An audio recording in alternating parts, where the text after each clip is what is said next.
Hi, my name is Josh Swamidas. This is Peaceful Science, and we're an organization trying to build trust between the public and scientists. And here we are today to talk with Alysson Muotri about Neanderthal brains in a bottle.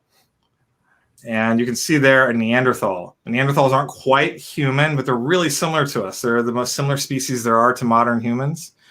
And he just got a pretty crazy paper just published in Science, which is really a leading journal that you might have heard of. And here is his paper where he actually looks and he puts Neanderthal brains in a bottle and studies them. Okay, it's not quite that. Alysson, do you want to kind of bring everyone up to speed and explain what is it that you actually did? Yeah. I was giving Josh a hard time because of this title. So what we did is slightly different. We use Neanderthal genomes to find what's truly unique about us, modern humans. And then, we have a candidate list that are potential alterations in our genome that could make us a different species or some kind of an outlier in evolution because of our capacity to art, technology, and adaptation, something that we barely see in other species. So the idea or the hypothesis was perhaps some of these alterations were important for brain development. They would change how our brains are formed and wired. So we start by manipulating human embryonic stem cells or human. Right, so let me slow down and point out a couple of things you said. You said that humans are, well, humans is kind of a fuzzy term. Some people would say that Neanderthals are human too. Yeah. And you're saying it right there. You mean Homo sapiens. Yeah. So I better define us as modern humans, and that makes us different from others. And then what you're saying is that modern humans are really different. But let's be clear here: Neanderthals can do quite a bit more than any other animal, right? Absolutely, yeah. Neanderthals were quite sophisticated as well. But even from the fossil records, you don't find any evidence of this high level of sophistication that we have. We are having this conversation here online because there's a pandemic going on. Most likely, our close relatives could not do that. So that's the difference, is the intensity on how we do things. Well, there's debate about that too, which is why I think this experiment is really interesting because it adds some more information to the debate. Nathan, you had some questions about what he actually did and how he did it, right?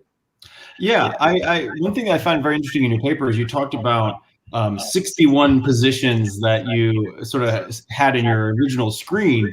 And these are positions in which the human population seems to have fixed these mutations or nearly fixed that none of the archaic humans has. There's sort of 61 means that we all have it, right? Yeah, 61 mutations.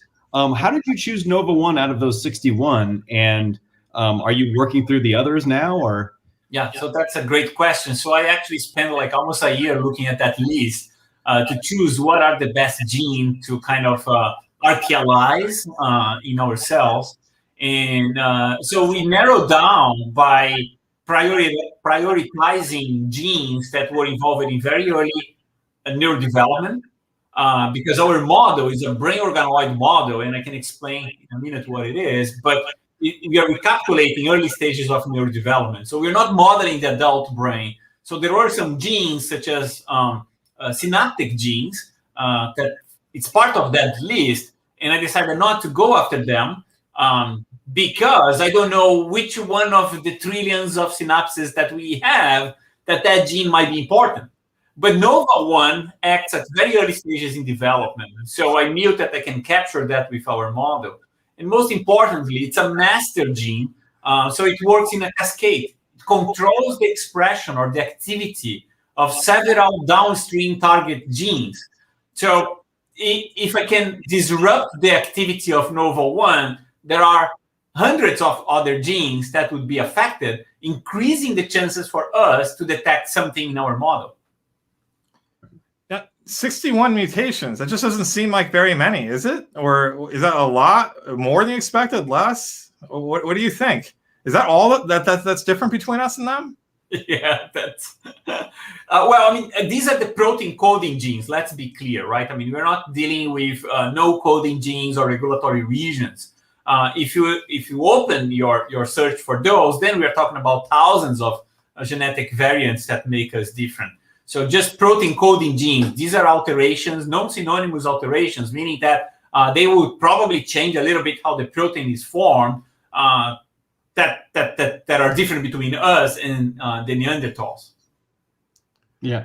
One thing I wanted to ask you was, it looks like the protein Nova1 between archaic humans and modern humans is just about as similar as it could be. And even this one change is as conservative as I could have imagined. So what's your idea of what kind of... What was the change? It was an isoleucine to valine change, right? So these are two amino acids that look almost identical and exactly the same size protein. It's just this one little spot where you just change the shoe size just a little bit, basically. Yeah. And it creates this cascading effect, it seems. So when you put it into what you call as your system, but it's really these mini brains, exactly. You see a difference. That's crazy. Yeah. So, I mean, there are two indications that made us believe that there's something important here. The first is what we call the modeling, a chemical modeling. You can perturb in silico in a model to see how that Nova1 protein will now shift, especially its binding with the RNA, because it's a splicing gene, so it binds to RNAs. So we see that is one of the domains that the protein will do that. That is altered, twisted a little bit. So the other thing is the genetic evidence. If you look for this variation in modern humans, we were able to find 3 mutations that are similar to that one, and not in homozygotes. These are heterozygotes that are out there, but only 3 in all the data sets that we have from humans. So that's extremely rare, suggesting that it's extremely important. Only out of the 61 mutations, you're saying only 3 were homozygous? Oh, no. I'm sorry. Only 3 humans that we have analyzed their sequence have the archaic version in one of the alleles. And never homozygous. Nearly completely fixed. Nearly completely fixed. I get what you're saying. So it's not 100%, but it's nearly 100%. There's still some of us running around with some Neanderthal DNA there. Yeah. And of course, I mean, we don't know who are these people. Maybe they do have some symptoms or phenotypes that might be relevant here, especially on the neurological side. But again, these are heterozygotes. These are not homozygotes. And what that means is they have one copy that's Homo sapien, one copy that's Neanderthal. So they might be entirely just Homo sapien, right? In the way how their brains work. So we don't want to make too many big conclusions there without looking a lot closer. Right. All right. So that's how you pick the gene. Yeah. What then? So then I mean it's a single base pair in the DNA that changes between us and all the other genomes, including the Neanderthals and Denisovans. And that will change the amino acid. So what we did was we used CRISPRs. These are genome editing enzymes. Actually, when this project started, there was no CRISPRs. We were doing like with talons and zinc fingers. So give us some sense of the time. This has been going on for like 8 or 9 years. So when did you start this, right? It was like 2011? Yeah, I mean, 2011, 12, we had like Ed Green visiting here. Ed Green is the first author, together with Sven Pabo, who published the first sequence of a Neanderthal genome. So he was here just presenting his work. A decade of work went into this. So this is like a lot has changed in biology since then. So there's probably a lot of work you did putting this in. When you talk about talons, and there's a whole bunch of other ways people used to do gene editing that weren't as well. Right. And then now all of a sudden, okay, we'll just do it with CRISPR. It's probably a lot easier, right? Yeah. So we were like really trying different ways of doing that, and we couldn't succeed. And CRISPR really speeded up things really fast. And the same is for the methods on stem cell biology. The protocols that we had at the time were not as robust or reproducible as now. Now our protocol to make brain organoids, it's amazing. I mean, this is all about my postdoc, Kleber Trujillo, who really optimized the protocol to have it very reproducible. So that's another technology that just came out together. So once we have all these tools together, we were able to speed up the work. Can you tell us about the organoids themselves? Like, how do you grow them and what do you learn from them? Yeah, so organoids are structures that are derived from human pluripotent stem cells that have the ability to self-aggregate in 3 dimensions and form structures that resemble this early embryonic fetal brain. It's a very reductionist model. We don't have all the cell types. It's not as big as the human brain. Where do you start from? Is it like skin cells, or is it a cell line, or what is it exactly? You could start from human embryonic stem cells derived from the human embryo, or which is more common now, is from iPS cells or induced pluripotent stem cells that you can reprogram from any like skin cells, and you tell it to just forget that it's a skin cell and go back to just kind of growing from the start, kind of what happens, like, for example, for cloning and things like that. But these cells aren't quite the same thing, but they actually, what you do is you just give it enough singles so it knows that it's supposed to go try and produce brain. Is that about right? Yeah. Okay. Once you complete what we call the cellular reprogramming, which is to remove the identity of your skin cell back to these embryonic stem cells, then you can add some factors to neuralize or to commit their cells to the neural lineage. And that's what my lab does. We've been optimizing these tools and protocols for several years to get to the point where we can do that very robustly. But so that's not yet an organoid. So organoid, what does that mean? What does organoid mean? Because it could just be a bunch of nerve cells, but that's not what you're saying, is it? No, that's not. Yeah. The difference from the organoid is the kind of organization that you have that you don't have in other structures. So you see that the cells kind of form like a ventricular zone where the progenitor cells reside. You're going to see some radial glia cells allowing for the migration of these cells to form the cortical plate. So there's a level of organization that we never had before. So a simple way to put it is it actually looks like brain tissue. It looks like brain tissue, yeah, with the limitations of the method. I mean, so there's different levels you could do this. Does this actually have like blood vessels going through it? And does it have immune cells, or is it just nerve tissue? Does it have glia? What's going on? Glia is like a support cell for neurons. Right. Yeah, you start from single cells and you end up with 2.5 million neurons. And during this process, the glial cells will emerge at some point. We don't have the immune cells, but this is the way we are doing. But we can add the immune cells later on. And we don't have vascularization either. This is also something that there are many groups trying to vascularize these organoids so we can grow them a little bit bigger, a little bit healthier. So it isn't a brain in the bottle, but it does kind of, we'll talk about it later, but it does start to make us wonder if there's some ethical questions here. I mean, that's got to be kind of there. I know you've thought about this. We'll get to that later, though. Let's just kind of focus on what you did. And I imagine you had to go through an IRB to do that. Is that correct? Yeah. So we have like all the IRB is an institutional review board to make sure you're not a mad scientist, right? Right. So they review our protocols, our experiments, and kind of see that there is no dangers to anybody. So that's how we were able to do it. So I put up here some of those organoids. Nathan, what do you see there? Well, I was going to ask him to tell us what we're looking at here. I've never worked with organoids, so I want you to walk me through this. Yeah. So how big is this? What's the scale? I mean, can we see this with the naked eye, or is this like you need to be under a microscope? Yeah, you can actually see a naked eye. It can grow up to 0.5 centimeter. So but these guys are smaller, I imagine, right? They are about 250 microns at that stage. It's about 1 month old. And to be clear, this is not a single cell. This is like hundreds of cells, or that's correct. thousands. You probably have 400, 500,000 cells in each one of these balls that you see. Now, you know the answer, but one of these has Homo sapien genes. Another one has that 1 point mutation you made. Yeah. Put in, so it's homozygous. It's obviously 2 sides of the Neanderthal gene, and for the Nova1, right? Mm-hmm. And obviously, you can tell us the difference. This is the first thing you saw when you looked at it, right? Yeah. So that's when we knew that that the archaic version of Nova1 was doing something to the structure of the organoids. So that's another advantage of working with organoids. You have multiple cell types in there. If I choose just neurons, maybe I wouldn't see that. But because it's an organoid, I can see it. Well, so help us understand this. We've never looked at organoids before. Like, is there anything else that makes organoids go from these like smooth little spherules right here to something that looks like that?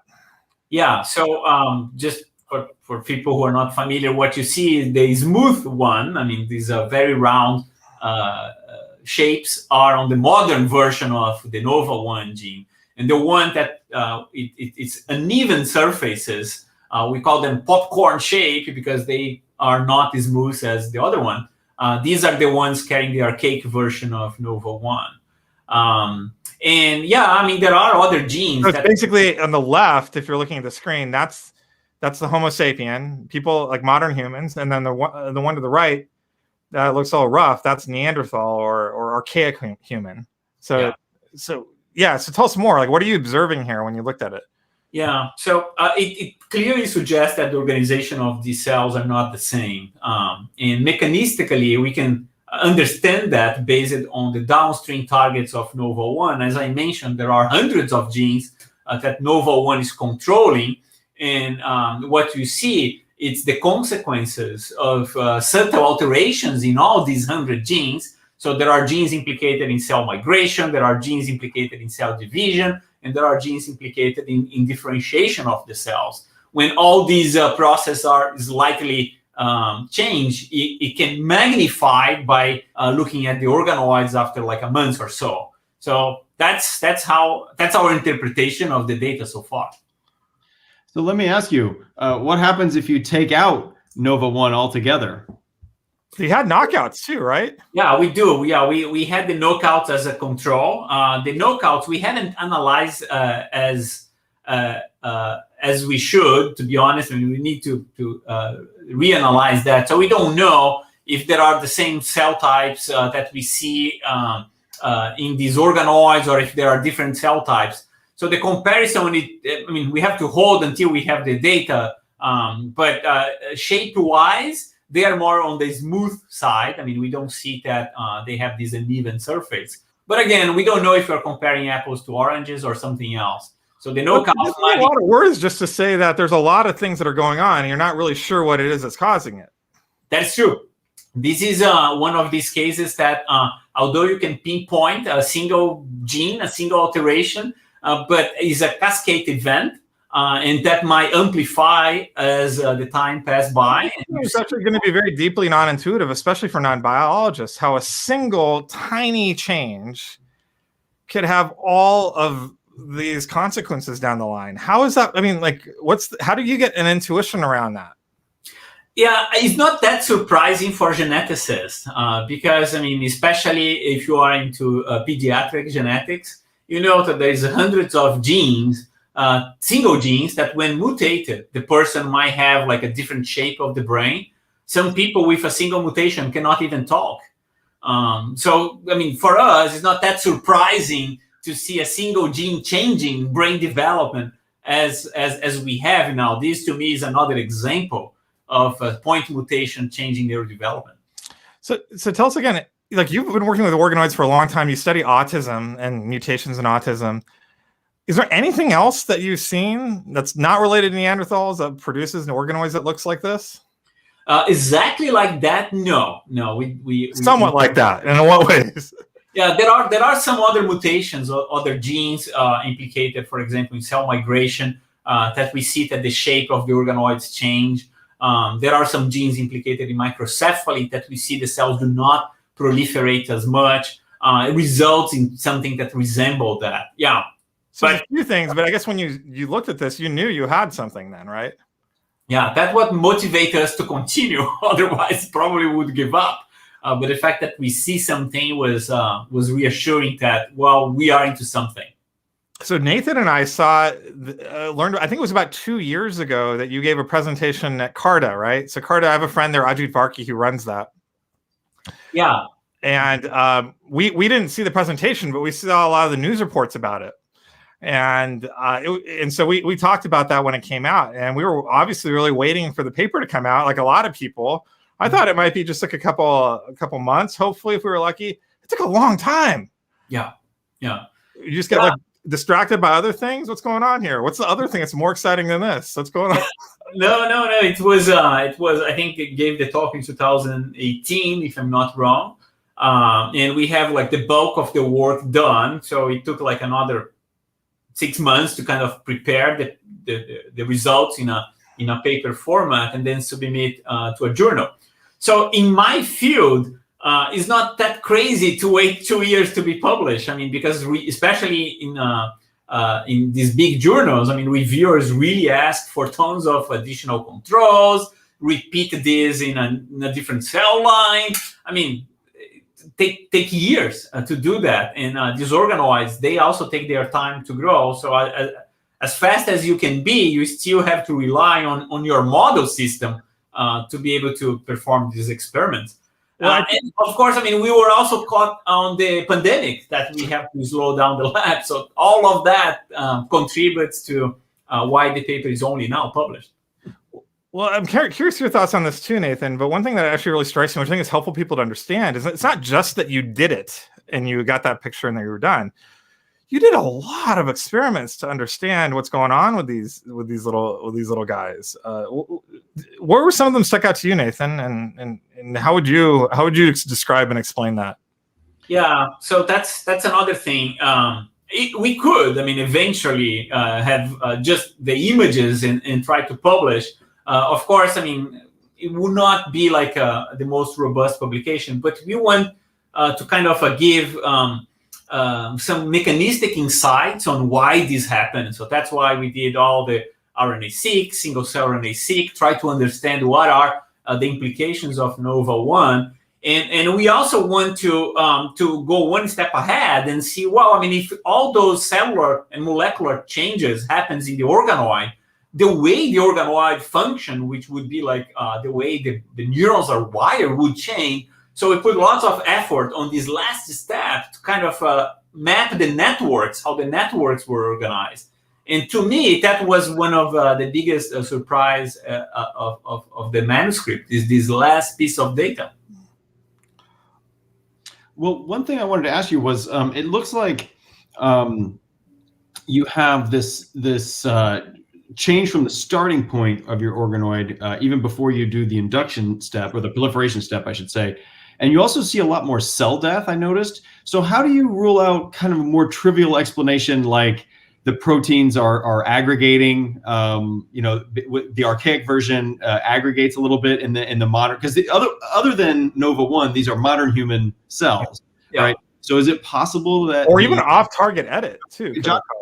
Is it possible that you're just getting some aggregates and they're chewing up the cells a little bit? Yeah. So I mean, what we have, in most of the time, a scientific paper is a combination of results and then, I mean, author's interpretation, right? That's one interpretation. People might read it in different ways and find other possible interpretations. So we cannot rule out, I mean, a protein aggregation that is happening because we are using the modern human genetic background. It might happen, but that's one of these experiments that are hard to prove. I mean, ideally, you would need like a Neanderthal cell and humanize, put like the modern version of the NOVA1 there to do the kind of a cross experiment. Did the reviewers ask you for that? No. Thank goodness. almost, but no. Make a Neanderthal cell for us. Now we're like a little bit more difficult of a study, right? So yeah, there are experiments that are impossible to perform. So you have to acknowledge. Well, I mean, let's be clear. It's how impossible is it really? I mean, to humanize or to Neanderthalize a human cell line with, let's say, those 61 mutations, it's not impossible. It would be very hard.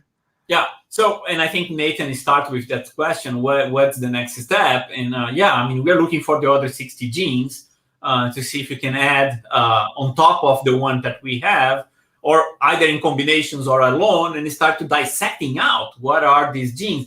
And I'm assuming that some of them would be either neutral, or we don't have the right model to see the potential phenotypic consequences. So we might see in a couple others, but others would be negative data. With the past ways of editing, you really would have to do them one by one. Have you guys thought about just doing an experiment that does them in a medium throughput, let's say, tries all 60 of them? You already have one of them, so you can throw out one. all 60 of them, and maybe let's say 50% of them don't work, but 50% of them do. Have you tried that or thought about that?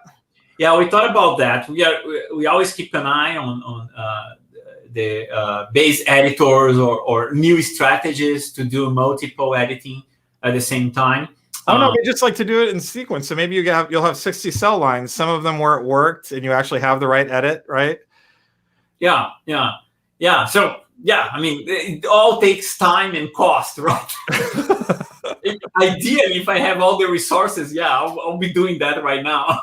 Well, that raises an interesting question. Like, who's gonna fund this exactly? It's not really an NIH thing. I mean, unless you got some really creative story to tell. Yeah. I mean, maybe NSF, but this isn't even really because they might be concerned it might actually be too relevant to human disease, ironically. Yeah. So then, I mean, is this going to be like up to a private fund? I mean, how does this get funded? Yeah, so the way we fund it, of course, I mean, the authors will list a bunch of projects in there, but including NIH and NSF grants, but none of those were directly funded by, would directly use it to fund this work. These are most like salary of people, things like that. So we got like a little bit of a private donation. And on top of that, it's all my salary savings. Wow, that seems like it'd be great if like, it's interesting how science worked in the very beginning, right? It was originally a bunch of rich people who had free time. And then it became people really being supported by patrons, right? Yeah. I think you need a patron. I think you need a patron, Alysson, to like make this happen. I mean, my hope is that this podcast would be out there and someone would say, maybe I'm interested in that. I think maybe Elon Musk or someone like that could just, kind of foot you guys a little bit. And, we'll take like a 10% finder fee for that. That's okay. No, I'm kidding. I think it really gets to like, how does this stuff gets done? I mean, we find out these things about how the world works actually is it's not ever only going to be the scientists really anymore. It's going to be a society working together to even make it possible for the scientists to do it. But I think it's an exciting project. So if you can't actually think about where the right funder is, why did you do it? I'm sorry, say that again. If you can't even find out what the right funder is, though, I mean, you can't go to the NIH for this easily or these. Why did you even do it? Why did you do this study? Yeah, I mean, it is all about, I mean, my lab also likes to work on this intersection of really fundamental basic questions and these philosophical questions as well. And that goes into what makes us human. So the goal here is really to catalog human variations that might affect brain development in modern humans. So we can understand how the brain evolved, what is the complexity, the genetic complexity that brought us here to that level. And my goal is really that by understanding that, I can help to understand the evolutionary trade-off between complexity and disease. And that's part of what my lab does. Yeah, you mentioned that you had something, Nathan? Go ahead. Well, it was going to change gears. So if you're following up, go ahead. Well, you mentioned earlier that there was a surprising result that you got when you started studying these things a lot closer. So it wasn't just merely like, planting a flag on top of Everest. You start looking around, and then that's the big payoff when you see something surprising. Something surprising in science is something you didn't expect, really. Yeah. Or maybe you hoped you would see, but you didn't really think you would see. What was that surprising thing? What was it? How would you explain it? And what does it mean? Yeah, I think, the first thing was really on the shape of the organoids, being able to see it. I think it. But you were saying when you did look at the networks, that last. Yeah. That's when we played them. One way to analyze the network communication inside or within the organoid is to plate them on top of a multi-electrode arrays. These are plates that have the electrodes printed in the bottom, and the organoid just sits in there. Well, what? I'm sorry. What's printed? You're talking about electrodes? Electrodes. Yeah. Oh, electrodes. Okay. Yeah. And then if there are activity going on into the organoids, mostly in the outer surface, the electrodes can capture that. And so it's kind of like when you put patches on a patient's head to follow their brain waves, but except for there's no skull or hair or anything, you're just doing it directly right there. Exactly there. With a lot more accuracy. That's correct. Yeah. On this thing, so you're kind of seeing, what is the organoid's brain waves is what you're doing. Yeah. And I think one of the surprises was that in this archaic version, all the consequences of these alterations at the molecular and cellular level, it is the fact that the neurons there seems to mature a little bit faster. than the ones that happens in modern humans. And these early maturations might have like important consequences. Of course, I mean, from now on, it's all extrapolation, but it made us think why those neurons will mature earlier than the modern version of the neuron. Well, part of like Homo sapiens is that our brain development, I mean, like our childhood was increasing, the amount of time in adolescence. Could it be related to that, or is that just kind of too out there in terms of a connection? So one thing that my lab has done in the past is to reprogram cells from chimpanzees and bonobos and other species. Oh, do they look like the Neanderthal things with popcorn, or do they look more like the human? No, more like humans. But there is a caveat here that nobody talks too much about that. We don't know how to grow iPSCs from bonobos and chimpanzees. We use the human condition. So in a way, we're already humanizing them. See what I mean? Now, help me understand. All right. Like the actual lab setup? No. Yeah, all the conditions to grow human iPS cells were, we learned how to do that because we were reprogramming cells from humans. So we optimize all the conditions. We haven't done that for bonobos and chimpanzees. We don't know how the embryo of a bonobo behaves. What are the cellular factors that we need to keep those embryos growing? So we use the same conditions as humans, assuming that it's so conserved. But then it looks like a human. So I guess the question I'm trying to get my head around is that the Neanderthal ones look really different, right? Yeah. And then if you do the control with a chimpanzee, and it looks the same but not different, I mean, can you really rule out that when you put all of the mutations in from a Neanderthal, then maybe it might actually look like a human? It's just because you only got half the Neanderthal, not the whole thing. Yeah, well, not Josh, half, like one. Talking about chimpanzee cells, though, not just making a chimpanzee mutation. He's talking about the chimpanzee. He's making the organoids from chimpanzee cells, which obviously you can't do with Neanderthal. Well, yeah, I guess that's the point, though, because like how much of this could be like a mismatch between Homo sapien and Neanderthal versus actually what Neanderthal cells and organoids look like, right? Yeah. So, and remember, guys, that the goal here is not to create Neanderthal brain organoids. That's not what we're trying to do. We are trying to pinpoint evolutionary stages or steps that creates the modern human brain to become what it is. So yeah, I'm not, in a way, I don't care about the Neanderthals. I care about us. That's why we do that. We want to understand our brains. No, I get what you're saying. You had something, Nathan?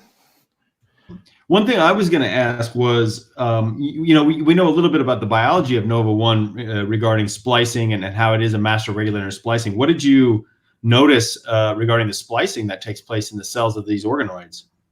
Yeah, so there are two experiments. One was to actually look for the splicing variant, and we were able to find several new isoforms, some isoforms that were not present in the human cells that the Nova1 were able to create. So these are proteins that now contains different domains that we don't see in our cells. And vice versa, there is a couple of proteins where we do have a couple of domains and the archaealized version doesn't have. So it changes the dynamics of these proteins and a large fraction. Like one of the downstream effects of the small change, it actually makes it so later on, other proteins are just missing big chunks or have duplicates of chunks and things like that. That's why ultimate splicing. So that's one thing. The other thing that we did that was also a cool experiment was to do like e-clip. This is kind of a way to pull down the RNA after the Nova1 is binding to the RNA and look for that specific domain. Because the question is it binding to the same domains? And what's it? You're talking Nova1 or are you talking about? Nova1. So is Nova1 binding to the same domains or is it not? Okay, yeah. What'd you find out? Yeah, we find out that it's basically the same. So the binding sites are not really different. The binding site seems to maybe like interactions of Nova with other proteins when it's there, or most likely it is the interactions between Nova and other factors. So how did you rule out like an off-target effect? Like you definitely mutated Nova1, but you also mutated something else way over there, and just didn't pick it up. Was it by sequencing or doing it multiple times, or what? Yeah, so the truth is, I mean, we cannot rule out, not my lab and any other lab can do that. So we can mitigate that point. And we do that by growing different clones, by sequencing them a lot. You didn't do it one time, you actually did it multiple times. Yeah, you do it multiple times. And there is one other experiment that I think was kind of a conclusive, was we have these, the knockout cells, and then we put back the archaic version of Nova-1, and it behaves like Nova-1, the archaic version. So I think that's kind of it's a forward and reverse genetics that can be done. Again, I mean, it does have off targets, and we listed a bunch of them. Most likely, if we sequence the cell today, we're going to find another one.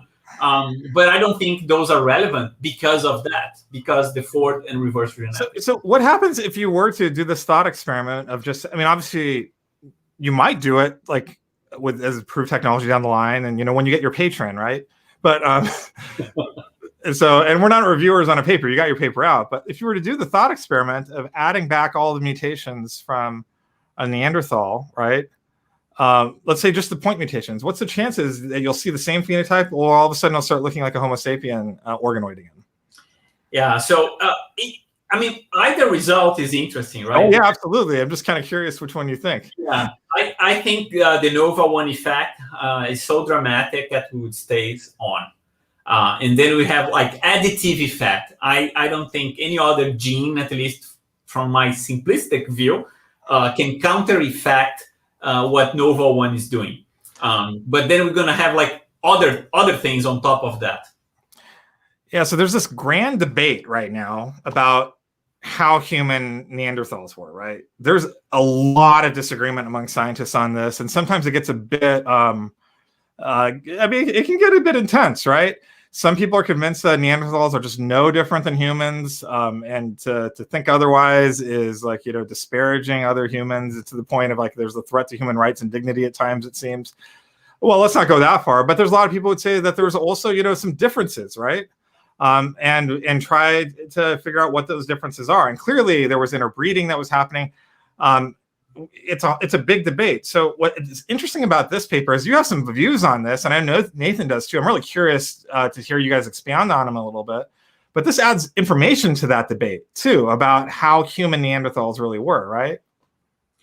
Well, I'll be very conservative on the extrapolations of my work to the Neanderthals' behaviors and brains. I don't think we can do that. But I mean, yeah, we can extrapolate and believe that maybe the fact that it's changing all these isoforms and how neurons wire, it might lead to a different way of thinking, a different type of brains.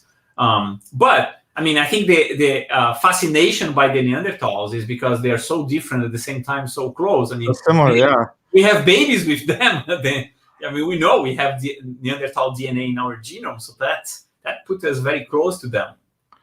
What do you think, Nathan? Were they? I mean, obviously they would look different. I mean, they have. Obviously, there are people that have eyebrow ridges, but they have bigger ones in general, and all of them would have had it. They have like a bigger head. I mean, what are the differences? And some of them are morphological that are there, and most people have never met a Neanderthal. Well, and then what do you think? Are they going to be just like us in terms of their minds, or something different? No, I don't think so. I think that the evidence that they had like symbolic thought is very scant. And yes, you can find bits and pieces here and there, but I think at the same at that same level of development in modern humans, you see much more evidence of symbolic thought. So I don't think that they were.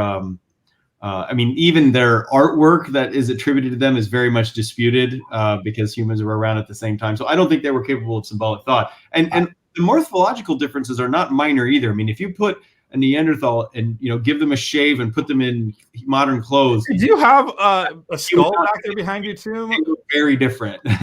Their features, would jump out at you as very different. So, I mean, I think that they were as close as we've come, besides ourselves, but they were quite different. And I don't think that they would have ever been speaking with language the way we think of language, with tense and food and grammar and all that. And remember that ancient languages are even more complex than modern languages. So I don't think that Neanderthals were along that route at all. But that's my own personal belief. Hey, Alysson, do you actually have a Neanderthal skull replica back behind you there, or is that something else? No, it is. Can you show it? Bring it up to the camera. Well, these are. Oh, let's see. So you don't think that they were fully human, Nathan? That's interesting. I didn't know exactly what your position was there. So I mean, I don't know. The word human is defined however you define it, but I don't think they're like us. I don't think that they're like us. That's a replica. The ones that you see in the back is for a young Neanderthal. This would be like more adult. And comparing to modern human, I think it's pretty clear. Well, point out the differences. It's not going to be clear to people. Point out the differences you see. Yeah, I think that, I mean, you mentioned something on top of the eyes here, right? I mean, that's the brow ridge. Yeah. You also see that the teeth is more, there is a projection here compared to us. And you also see that the format of the cranium, while this is more like football, soccer. No, sorry, a ball for kind of like a weird bulge in the back of their head. Yeah. This would be more like a soccer ball. Yeah. What? This would be like a football ball, and this would be more like a soccer ball, more rounded. So that's. And their brains were bigger, right? There's debatable. I mean, it's all based on endocast. And some people say that this is likely bigger. Other people say that it's probably common variation. So about the same size, same volume. So you guys think that, I mean, is there any analog? I mean, because there's like they probably could still say words and such. I mean, they had a hyoid bone, if I remember right, or is that uniquely human?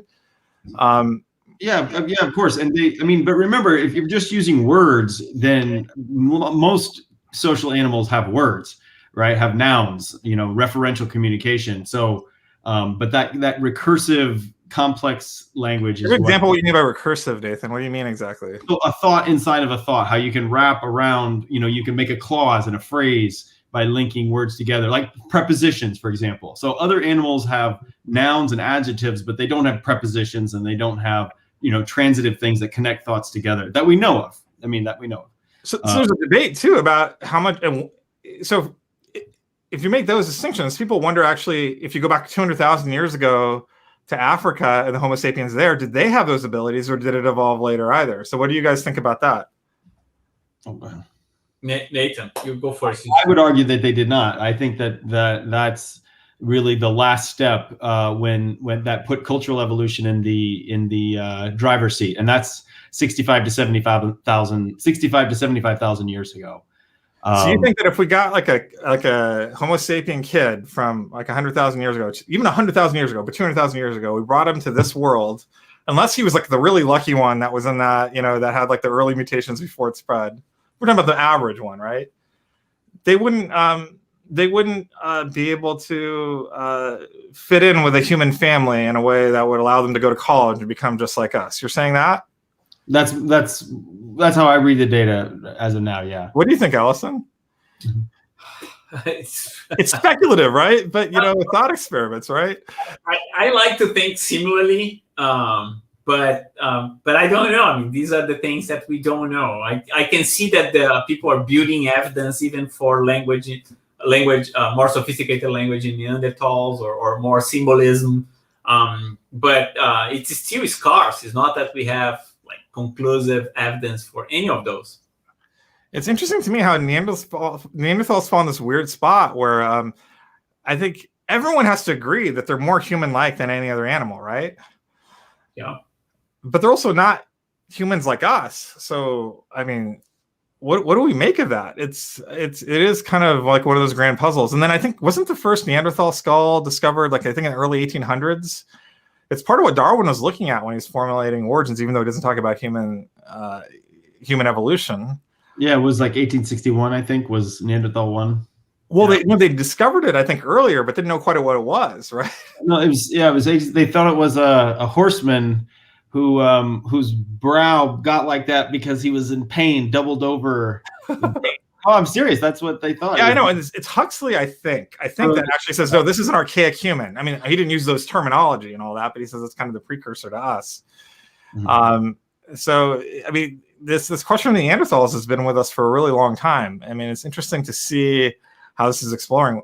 Now, you're right. We can't overinterpret it, but maybe one day we'll know. I mean, know more about this, right? I mean, it'd be really interesting to see if you could actually resurrect a Neanderthal cell, right, that has the majority of those mutations. Do you think we'll ever get there, like in our lifetimes? We're all pretty young guys here, right? And the way the technology is evolving, yeah. And by the way, I remember now there is a very nice movie from Team Disney. It's called William, and it is about a scientist who find out like a soft tissue that was frozen from the Neanderthals and were able to extract the nuclei, and then find like a surrogate mother to bear a child, a Neanderthal child that was born in our days and have a difficult time fitting in. I highly recommend it because it's a different view, different perspective from the Neanderthals. What's the name of the movie? It's called Williams. What? Williams. Huh? Williams. All right, I'm gonna have to look it up. Well, have you heard of the de-extinction movement? Maybe we should add Neanderthals to the list of the de-extinction. Yeah. They got the mountain goats from Spain, I think it was, that they de-extincted them for a couple of days, right? They were able to get them, and then he died very shortly after birth, so they went extinct again. Well, it is interesting. I think the one that's particularly interesting is the Mammoth project that George Church has been working on that people talk about. We should probably invite him on at some point to talk about that. But this gets to probably a question that people have to be thinking about as they hear about this. I mean, there's ethical questions that arise all over the place when you start doing this. I mean, how far is too far in the research that you're doing, Alysson? I mean, obviously, it was when the IRB. You aren't actually a mad scientist, though I did debate calling you one because that would have been really, colorful. But, we're doing this in contexts where people are looking over your shoulder to make sure you're not, doing things that are wrong. And so you don't actually make the decisions by yourself anyways. And that's good, right? And that gives me some trust in the whole enterprise, right? Yeah. But how far is too far in this work? Like, where's the point where you'd say, well, maybe we could do that, but we shouldn't? Yeah. So, and that's interesting because I would say like 5 years ago, if someone asked, can an organoid acquire consciousness or anything related to like a self-aware, I would probably say no. But now my own work shows that you can have like some very sophisticated networks coming from these organoids. And my anticipation is that as we create better and better organoids, we might reach a level of some kind of, even if it's embryonic, but some kind of a consciousness in there. And then I think that's the time where we should pause. But the question is, how do we prove that once we don't even define consciousness? So we have to design some experiments to do that. And getting into a very deep problem now is philosophical. I mean, we only have direct perception of our own minds, and then who knows? Maybe you're just a philosophical zombie in the end, right? No, I mean, obviously you're very much like me, so I can just basically infer that you probably have a mind like me. Right. But these organoids are so different that we start to wonder, right? We can't make that same inference to leap to that. How do you bridge that gap to say that this clump of cells has a mind or a consciousness and this one doesn't? How do you do that? I've been working with a group of colleagues. These are neuroscientists, philosophers, and ethicists to create a roadmap for brain organoid research that touches that. And we define this gray zone as the organoid pass certain thresholds. One threshold would be to have the enabling structures to generate consciousness. The other threshold would be to pass some experimental tests. For example, as you pointed out, we don't know what an organoid thinks, so we cannot project our own consciousness to an organoid. But what we know is that everything that we know as conscious and have brain waves, if you treat them under anesthesia, some of these brain waves will go away. So by correlation, if we do the same with an organoid, and if these brain waves goes away, it might suggest that there is a certain level of consciousness in there. So we're not proving or disproving, we're just building evidence that we are reaching a more complex level. And that might be one of the experiments where it really has to do with how similar it is to a human brain. No. So, I mean, there's going to be limits on how you apply that, for example, to an artificial mind and figuring out, like, if, for example, artificial intelligence ever became sentient, right? Right. Yeah. At least with organoid, we can do those tests in the lab. Yeah. Hey, Nathan, what do you think? What do you think the line should be? Well, I mean, I think at this point you don't have a clear sort of input-output system. So the inability to really measure or access it also, by the same token, makes me very skeptical that there's really not much to worry about. You could set up an organoid that had sensory input and I mean, output, right? The contents of your consciousness. If you don't have that system of input output, what are you going to be conscious about, right? So there's not the contents, there's not that memory that you fiddle around with. I mean, I think when newborns are first born, of course they're conscious, but there's not a lot going in there because they haven't built up the memory and the patterns and all of this. So an organoid is going to be far, far less than anything like that.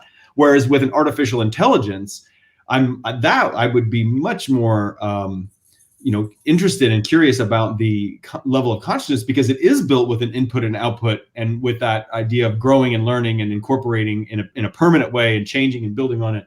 So I think the organoid research is really fascinating for studying how the neural networks develop and take shape. I'm not worried about them experiencing too much consciousness yet, but I like that you have a roadmap. Like, what is it that you have to see? Yeah, you'll have to send me a link to that. I mean, we'll probably post it with the article. I'm really curious, honestly. It is not. It's under review. As soon as it's published, I'll be happy to share. Okay, cool. Oh, yeah, great. Maybe we'll have you back with one of your co-authors or something to discuss it. Super. But if we had a chance, if we could, let's say in the next 10 years, resurrect a Neanderthal, should we do it? I don't see the point, but yeah. Well, I mean, what's the point of resurrecting a mammoth, right? Yeah, I bet someone will find a reason to do it. But should we? I didn't ask will we, I asked should we? Yeah.